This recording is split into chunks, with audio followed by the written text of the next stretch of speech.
Oke, yang pertama teori ekonomi. Dalam mempelajari perekonomian Indonesia, kita nggak bisa lepas dari teori-teori ekonomi yang jadi dasar dalam memahami bagaimana ekonomi sebuah negara bergerak.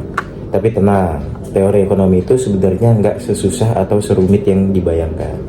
Yang pertama yaitu ada teori klasik. Teori ini percaya kalau pasar bisa mengatur dirinya sendiri, asal pemerintahan nggak terlalu banyak campur tangan. Lalu dalam konteks Indonesia, teori ini sempat jadi acuan di masa awal Orde Baru, saat pemerintah membuka pintu bagi investasi dan mempercayakan mekanisme pasar. Terus yang kedua yaitu ada teori Keynesian, yang bilang bahwa saat ekonomi lesu, negara harus aktif. Misalnya lewat belanja pemerintah untuk mendorong konsumsi dan menciptakan lapangan kerja. Teori ini kelihatan banget perannya waktu Indonesia mengalami krisis seperti tahun 1998 dan 2020 pada saat pandemi COVID kemarin. Pemerintah turun tangan melewati berbagai stimulus ekonomi. Lalu selanjutnya ada juga teori strukturalis yang banyak digunakan untuk menganalisis negara berkembang seperti Indonesia. Teori ini melihat bahwa kemiskinan dan ketimpangan bukan cuma karena pasar, tapi juga karena struktur ekonomi yang timpang. Misalnya ketergantungan pada sektor primer seperti pertanian atau tambang. Teori-teori ini bukan sekedar teori di atas kertas, tapi jadi dasar dalam menyusun kebijakan ekonomi, mulai dari subsidi, pembangunan, infrastruktur, sampai pengendalian inflasi. Dengan memahami teori ekonomi ini, kita bisa lebih kritis melihat kebijakan pemerintah, apakah sudah tepat sasaran, adil, dan berdampak bagi masyarakat luas. Jadi, belajar ekonomi itu bukan cuma soal angka, tapi soal bagaimana keputusan ekonomi bisa membentuk masa depan bangsa. Itu ada era kolonialisme dan kerajaan-kerajaan di Indonesia. Jadi pasti kita semua tahu kerajaan-kerajaan kayak Majapahit atau Sriwijaya ataupun Mataram kuno. Nah, jadi pada saat itu sistem perekonomian itu lebih fokus di sektor pertanian sebagai sektor utamanya. Kemudian ada perdagangan dengan kerajaan-kerajaan ataupun negara-negara di luar Nusantara, juga masih menggunakan uang dan sistem barter. Nah, masuk ke era kolonialisme. Era kolonialisme itu pada saat negara-negara asing itu mulai berdatangan ke Indonesia dan menjajah Indonesia, atau pada saat itu disebut Nusantara. Jadi yang pertama ada misalnya kayak Portugis, Belanda, Jepang, maupun Inggris juga termasuk ya. Jadi dampak-dampaknya itu ada sumber daya alam Nusantara dieksploitasi dan memonopoli perdagangan. Juga ada pembentukan kelas sosial, jadi yang Belanda, yang misalnya yang kolonialisme lebih superior daripada pribumi dan sebagainya macamnya. Nah, dampaknya ini juga ada termasuk ke penghancuran industri lokal. Jadi industri lokal itu dihancurin sama kolonial. Terus keterlibatan Nusantara ke perdagangan global itu tidak seimbang. Terus ketergantungan sama produk-produk dari sana. Juga sampai sekarang tuh ada peninggalan era kolonialisme. Ada infrastruktur jalan dan kereta api, sistem pemerintahan dan demokrasi, administrasi, juga pendidikan dan sistem kesehatan. Nah, kerajaan-kerajaan di Indonesia itu memiliki sistem perekonomian yang sangat cukup dibilang yang bisa dibilang maju pada masanya. Tapi pada saat era kolonialisme itu jadi sangat berdampak lah buat Nusantara. Dan juga sekarang peninggalan era kolonialisme itu masih bisa kita lihat. Pada zaman Orde Lama, tahun 1950, pemerintah menerapkan sistem ekonomi liberal. Pasar dibuka bebas, namun perusahaan asing masih dominan. Ekonomi pribumi sulit berkembang dan ketimpangan makin terasa. Inflasi tetap tinggi dan utang luar negeri terus bertambah. Kemudian, tahun 1959, Presiden Soekarno memperkenalkan sistem ekonomi terpimpin. Negara mulai mengendalikan berbagai sektor ekonomi. Perusahaan-perusahaan Belanda dinasionalisasi, namun pembangunan lebih difokuskan ke proyek-proyek besar seperti Monas dan Gelora Bung Karno, bukan pada kebutuhan rakyat.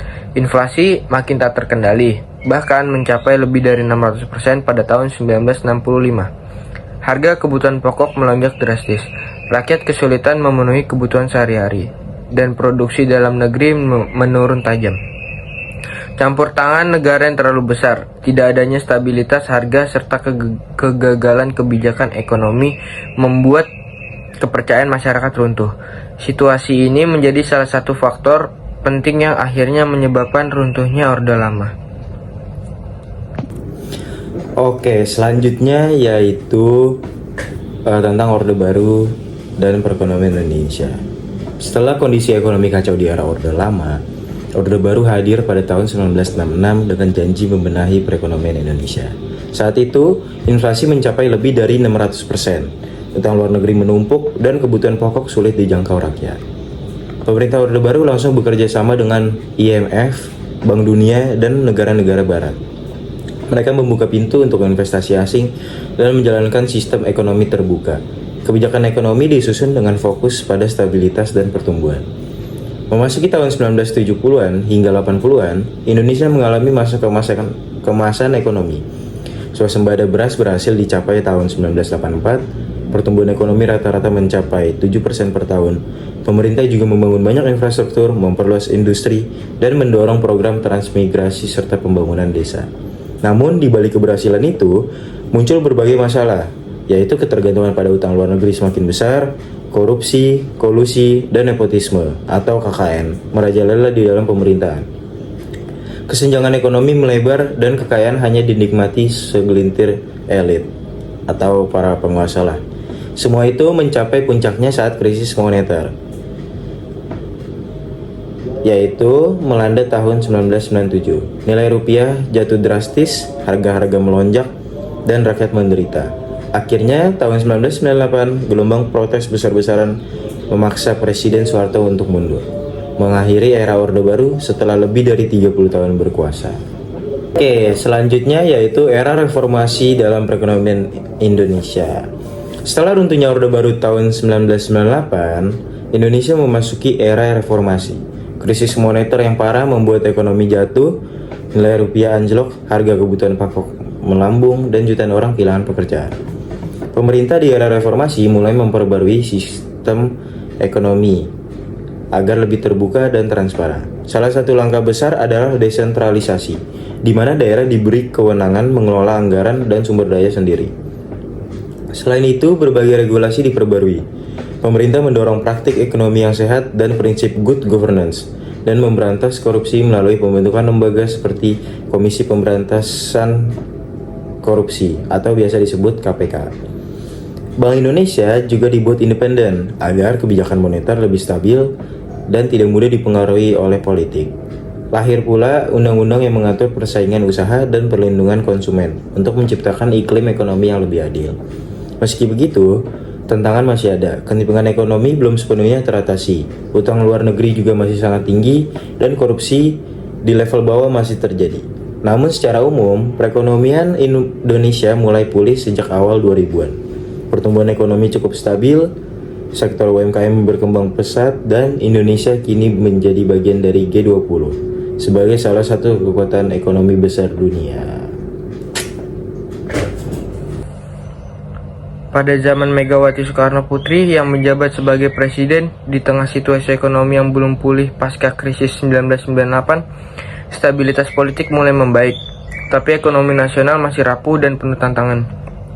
Fokus utama pemerintah saat itu adalah menjaga stabilitas makroekonomi.